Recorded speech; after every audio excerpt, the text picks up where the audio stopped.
अस्सलाम वालेकुम वरहमतुल्लाहि वबरकातुहू। उम्मीद करता हूँ सभी एस्पिरेंट्स ठीक ठाक से होंगे। आज हम फिज़िक्स पोर्शन से जो हम एमसीक्यू सीरीज़ ला रहे हैं, आज उसका हम पार्ट 7 ला रहे हैं। चैप्टर नंबर 12 है। चैप्टर नंबर 12 का नाम एटम्स है। इससे पहले हमने 6 वीडियोज़ प्रोवाइड की हैं एमसीक्यूज़ में। आप वो प्लेलिस्ट में चेक कर सकते हैं या वीडियो के डिस्क्रिप्शन में उनकी लिंक मिलेगी, वहाँ पर भी आप उनको देख सकते हैं। तो एटम्स के रिलेटेड पहले थोड़ी बहुत जानकारी मैं आप लोगों को दूंगा, उसके बाद क्वेश्चंस पे आते हैं। जैसे कि अगर हम बात करेंगे, शुगर होता है या साल्ट होता है या वुड होता है, कुछ भी होता है, इसमें डिफरेंट काइंड्स ऑफ मैटर होते हैं। मैटर को हम पदार्थ बोलते हैं हिंदी में। एक इंडियन फिलोसफर था महर्षि कंड, उसने बोला था अगर हम इनको डिवाइड करेंगे इस पदार्थ को यानी मैटर को, तो हम स्मॉल छोटे छोटे पीस हमें मिलेंगे मैटर के। तो लास्ट पे एक छोटा सा पीस मिलेगा मैटर का, जिसको हम फर्दर डिवाइड नहीं कर सकते हैं। तो कंड जो है, महर्षि कंड, ये फर्स्ट पर्सन था जिसने बोला था कि ये मैटर है वो स्मॉल पार्टिकल्स का बना होता है, जिसका नाम उसने परमाणु रखा था। और उसी परमाणु को या इन छोटे पार्टिकल्स को जॉन डाल्टन ने बोला था इनका नाम है एटम, जो कि फर्दर डिवाइड नहीं होंगे। तो उसके बाद जॉन डाल्टन ने इस पर थ्योरी एक दी थी, जिस थ्योरी का नाम था जॉन डाल्टन्स एटॉमिक थ्योरी। उसने बोला था जो मैटर होता है स्मॉल पार्टिकल्स का बना होता है, जिनको एटम्स बोलते हैं। तो दूसरा पॉइंट उसने बोला था एटम्स कांट बी डिवाइड। और तीसरा पॉइंट उसने बोला था atoms can nether be created nor destroyed. तो जब जॉन डाल्टन ने थ्योरी दी थी, उसने 1808 में दी थी ये थ्योरी। तो उसका जो मेजर ड्रॉबैक था इस थ्योरी का, उसने बोला था जो एटम्स होते हैं ये इनडिविजिबल होते हैं, यानी इनको हम डिवाइड नहीं कर सकते। लेकिन तब उस टाइम जो स्मॉल पार्टिकल्स थे वो डिस्कवर नहीं हुए थे। मैं बात कर रहा हूँ इलेक्ट्रॉन्स, प्रोटॉन्स और न्यूट्रॉन्स की। अब हम आते हैं एटम्स के तीन सब पार्ट्स होते हैं, सब एटॉमिक पार्टिकल्स होती हैं। एक इलेक्ट्रॉन्स, एक प्रोटॉन्स, एक न्यूट्रॉन्स। इलेक्ट्रॉन्स की नेगेटिव चार्ज होती है, प्रोटॉन्स की पॉजिटिव चार्ज होती है, और न्यूट्रॉन की कोई चार्ज नहीं होता, ये न्यूट्रल होता है। प्रोटॉन्स और न्यूट्रॉन्स प्रेजेंट होती हैं न्यूक्लियस में, यानी एटम का जो सेंटर होता है वहाँ पे प्रेजेंट होते हैं। जो ऑलमोस्ट एंटायर मास एटम होता है वो न्यूक्लियस में होता है। और जो इलेक्ट्रॉन्स होते हैं उनका जो मास होता है वो बहुत ज़्यादा निग्लिजिबल होता है, यानी बहुत ही कम, वो तभी आउटसाइड न्यूक्लियस होते हैं। तो उसके बाद अगर डिस्कवरी ऑफ इलेक्ट्रॉन्स की बात करेंगे, इलेक्ट्रॉन्स को डिस्कवर किया था जे थॉमसन ने इन 1897 बाय कैथोड रे एक्सपेरिमेंट। उसके बाद अगर प्रोटॉन्स की बात करेंगे, प्रोटॉन्स को डिस्कवर किया था ई गोल्डस्टाइन ने। प्रोटॉन्स की पॉजिटिव चार्ज होती है। तो उसके बाद अगर न्यूट्रल पार्टिकल की बात करेंगे यानी न्यूट्रॉन की, उसको जेम्स चैडविक ने डिस्कवर किया था 1932 में। हाइड्रोजन एटम एक ऐसा है जिसमें सिर्फ प्रोटॉन्स और इलेक्ट्रॉन्स, यानी एक प्रोटॉन और एक इलेक्ट्रॉन होता है, उसमें कोई न्यूट्रॉन नहीं होता है। ये पॉइंट याद रख लिए, इंपॉर्टेंट है। तो उसके बाद स्ट्रक्चर जो ऑफ एटम जो है, थॉमसन मॉडल ऑफ एटम इसमें आता है कि उसने, ये पहला बंदा था जिसने बोला था कि इसने ये एक्चुअली 1903 में दिया था एटम के लिए, जो उसने प्रपोजल मॉडल दिया था। उसने बोला था तब उस टाइम जब उसने दिया था 1903 में, तब इलेक्ट्रॉन्स और प्रोटॉन्स ही डिस्कवर हुए थे, क्योंकि न्यूट्रॉन तो लेटर ऑन जेम्स चैडविक ने डिस्कवर किया था 1932 में। तो थॉमसन मॉडल क्या कह रहा है कि जो एटम होता है ये बॉल की तरफ होती है, जिसमें पॉजिटिव चार्ज होती है और नेगेटिव चार्ज इसमें एम्बेडेड होते हैं।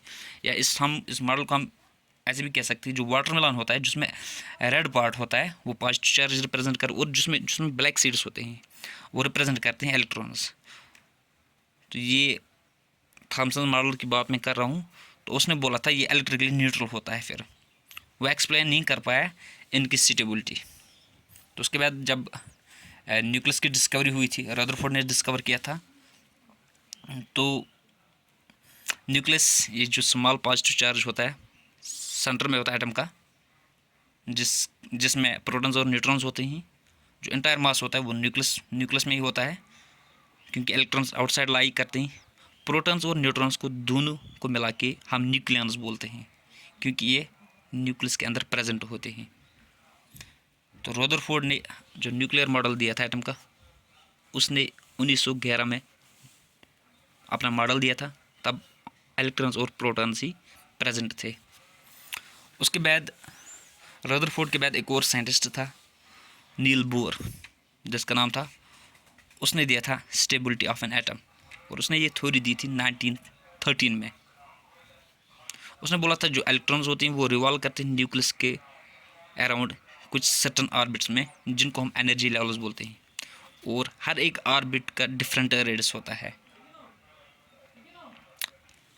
तो उसके बाद उसने बोला था इसमें जो ऑर्बिट्स होते हैं, या उनको हम दो वे इसमें डिवाइड दिखा सकते हैं, 1 2 3 4 5, या KLMNO। के में ज़्यादा से ज़्यादा, जिसको फर्स्ट एनर्जी लेवल बोलते हैं, उसमें ज़्यादा से ज़्यादा 2 इलेक्ट्रॉन्स होल्ड हो सकते हैं, और दूसरे में यानी L शेल में, जिसको सेकंड एनर्जी लेवल बोलते हैं, उसको 8 इलेक्ट्रॉन्स, और थर्ड एनर्जी लेवल में जिसको M बोलते हैं, वो होल्ड करता है मैक्सिमम ऑफ 18 इलेक्ट्रॉन्स, और फोर्थ एनर्जी लेवल जिसको हम L शेल बोलते हैं, उसमें 32 इलेक्ट्रॉन्स वो होल्ड कर सकते हैं। उसके बाद डायरेक्ट आते हैं हम क्वेश्चंस पे। What do Rutherford's alpha particle experiment prove? Electrons, protons, neutrons, nucleus.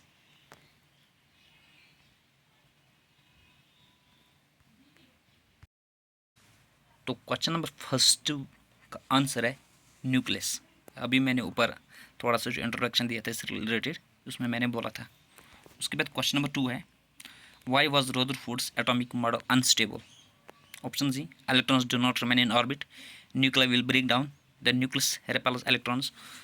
Option 4 orbits, electrons radiate energy, electrons do not remain in orbit. इसका ऑप्शन फर्स्ट है।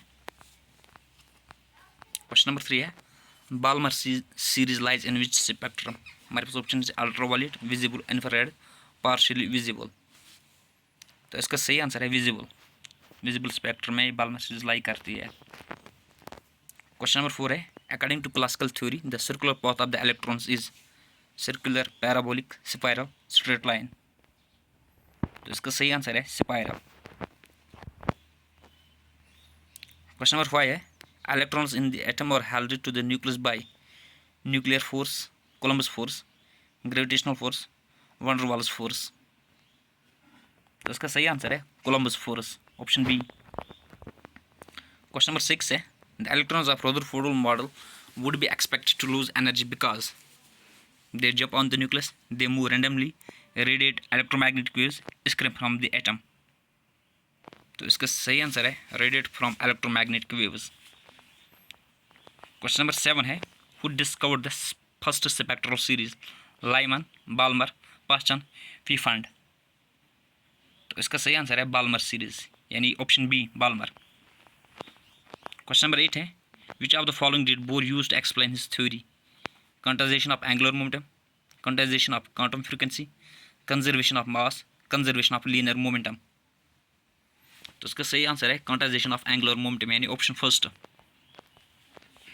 क्वेश्चन नंबर 9 है, the significant result deduced from Rutherford's scattering experiment is that the whole of the positive charge is concentrated at the center of an atom, there are neutrons inside the nucleus, alpha particles are hydrogen nuclei, electrons are embedded in the atom।